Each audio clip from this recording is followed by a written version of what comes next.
Hello everyone, welcome back to my channel, Stella Rosebella, where I talk about the latest Asian drama, music, and shows. So today I will be talking about my first impression of Kim Soo Hyun's comeback drama, It's Okay Not to Be Okay. So yeah, so let's get into it. So, the synopsis of this drama. So Kang Tae and Mun Yeong, they actually met when they were younger, and basically I feel like this story, like their love story, is like sort of the big thing around it, but it also deals with like mental health and also talking about like fairy tales. Like fairy tale, this theme is brought throughout this whole like story, this whole drama so far, and I feel like that mental health and like relationship between people, that's one thing I feel like that's like the focus of the drama. Let's talk about Kim Soo Hyun's character. His name is Kang Tae. He is a caretaker at a mental health hospital, and he apparently, what I've read online, his character doesn't believe in love. And as for his brother, he has an older brother who is autistic. As for the female lead, I'm gonna really quick. So Yiji. I am so sorry if I am pronouncing these names wrong. I certainly am. Her character name is Mun Yeong, and she is an author for children's book, like children's literature. And what I've read online, her character suffers from antisocial personality disorder, and she is an author for children's book, but her children's book drawings, her cartoons, are a little bit maybe scary for what you compare to what you like usually read for children's genre. So my first impressions of the characters, Mun Yeong, I actually didn't know what to expect of her character, other than like she is an author and like she seems like, I like her style of clothing. It really reminded me of Manuel from Hotel de Luna, and I was like, oh, these characters are a little similar, and their vibe and their clothing style reminded me of Manuel. Ooh, I love her voice. And then I was like, wow, she's amazing, she's so awesome. And I was like, when you watch throughout the following episodes after episode 1, you're like, wow, she's like very strong, and she's like, I want you. And as for Kang Tae, I actually never saw Kim Soo Hyun like acting in another like professional like role, because I've seen him in like producer, and like he was an Alien, and so this time, and he like another one was like Dream High, where he wanted to become a singer, so this time it's more of like a medical type of like profession, and I was like, oh, this is new. And I feel like his character, it's sort of like, I feel like he's like masking himself throughout the whole process so far. But when you look throughout, the female lead actually sees through into the male lead and how he actually feels. Well, the story so far, the foundation, there's like fairy tale and mental health. And mental health is like an overarching theme in this story so far, and I think it's going to be throughout the whole drama as well. And I feel like this drama is trying to say not to stigmatize people who struggle with mental health.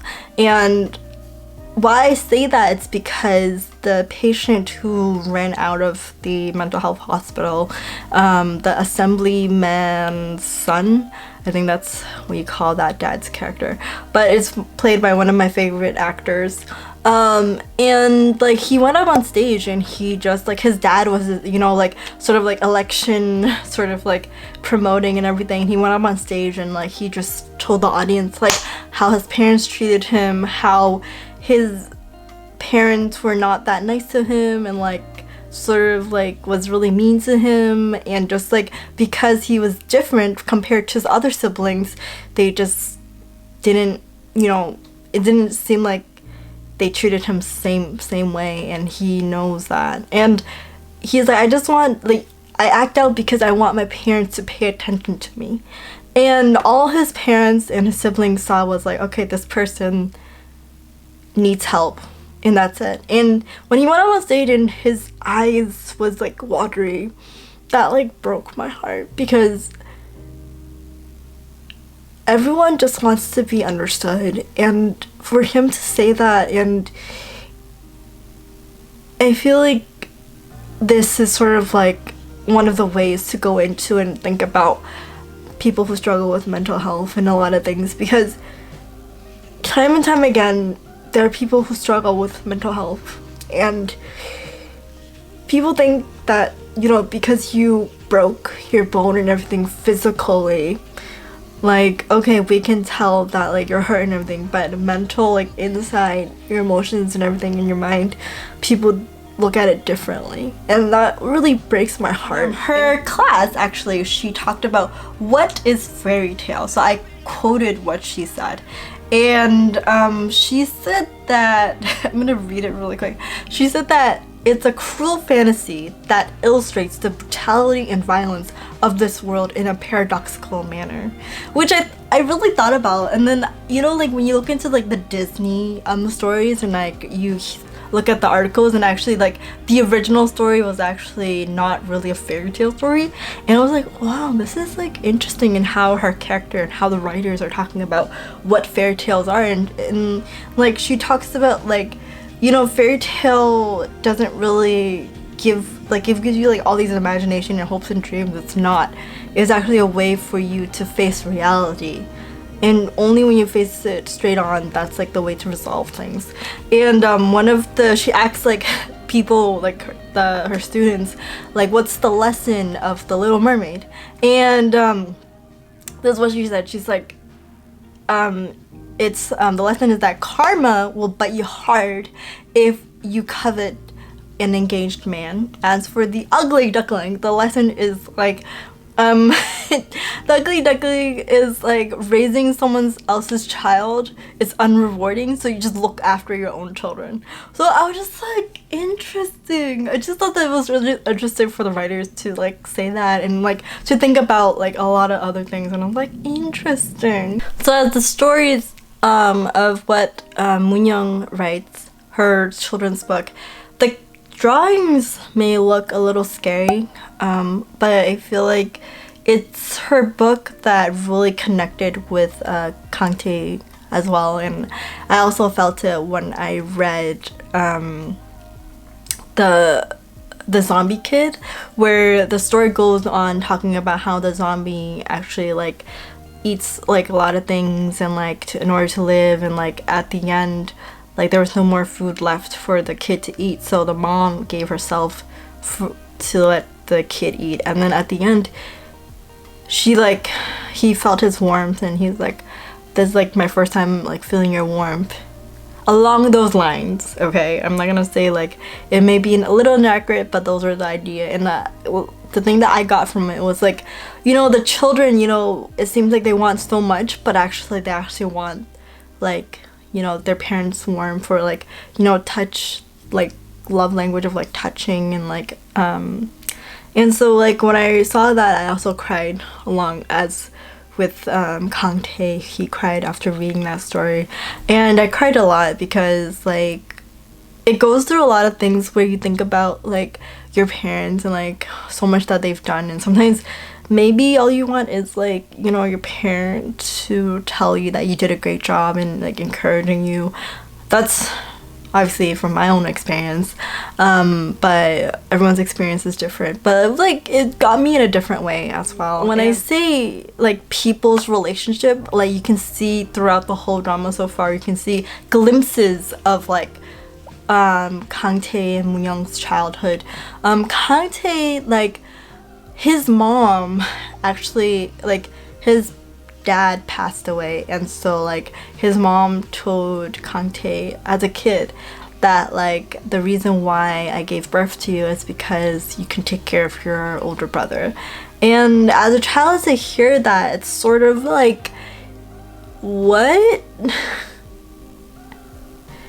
what, like, and like how like his mom actually, when it was raining, his mom like walked with his older brother under the umbrella, and Kangtae was like left behind like in the rain, but they were not together, you know. And like as Mun Yeong, her mom is a little interesting. She combed her daughter's hair. It was like a long hair, combing it and telling her daughter that you are like the best, I'm not gonna say thing, but it seems like product or something that I've ever made. And I was like, what? What? I just couldn't believe what I was listening to based on what these parents were saying to these children as young as they were kids. And so along the way, you can sort of understand the Mun Yeong and Kangtae. So throughout this whole drama so far, there are comedy bits to it. I think the beginning was really funny when Kangtae worked at the other mental health hospital, where this patient first slapped him and also threw up on him. When she threw up, there was like a smell, and you could see him like close his eyes and imagining like water and like flowers, the smell of flowers. And I was like, what? And it was really funny. That was one comedy bit. Another one was when the assemblyman actually went up to the mental health hospital and saying that he's gonna sue the director, the hospital, everyone, and like Kangtae. And then like the director actually recorded the whole process of him, the assemblyman slapping Kangtae, and he told the nurse, he's like, I'm thinking of like blackmailing him. And I was like, oh my god, that was actually really, really funny. That was a really great comedy bit. And as for the next one, actually was when Mun Yeong was actually driving to her old house where she grew up, basically, and like on the way there on the road, it was like dark, and there's a deer that came out, and then they were screaming at each other, but she didn't open the window, so I didn't really understand that part. I thought that was so funny, because she was screaming in the car, and the deer was like, ah, and then she's like, ah. It was really funny. So I feel like there are comedy bits here and there in the drama, and I thought that was amazing. So far this drama, I am loving it so far.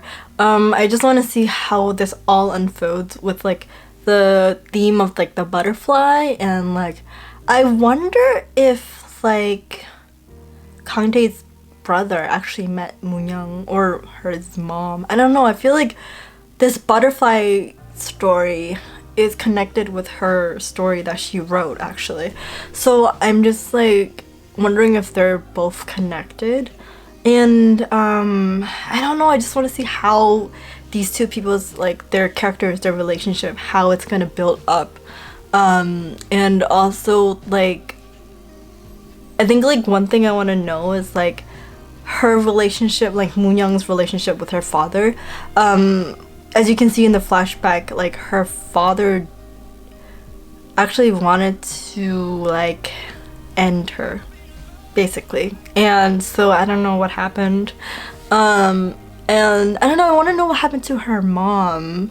I don't know, there's like a lot of like things that I want to know more of, and like I really want to know like how Kangtae feels, even though he does tell Mun Yeong like naturally how he feels about certain things. And I feel like for some reason I feel like Kangtae sort of shows more of him to Mun Yeong. That's how I feel. I don't know about how y'all feel, but that's what I'm getting at. And then yeah, I just want to know how this story, like everything, how it's gonna come about, and if Mun Yeong is gonna continue like wearing this outfit she's wearing, or like I don't know. So I'm like really excited, and I want to see how this all plays out. And yeah, so that is my first impression of the drama. Let me know what y'all are looking forward to. What's your favorite scene? What did you think about the lesson that Mun Yeong gave to the patients about fairy tale. And like, yeah, what do you think about the butterfly? Like, what do you all think about the butterfly story? And then like, I don't know. And also, oh yeah, Kang Tae's like parent, like that backstory and everything that happened.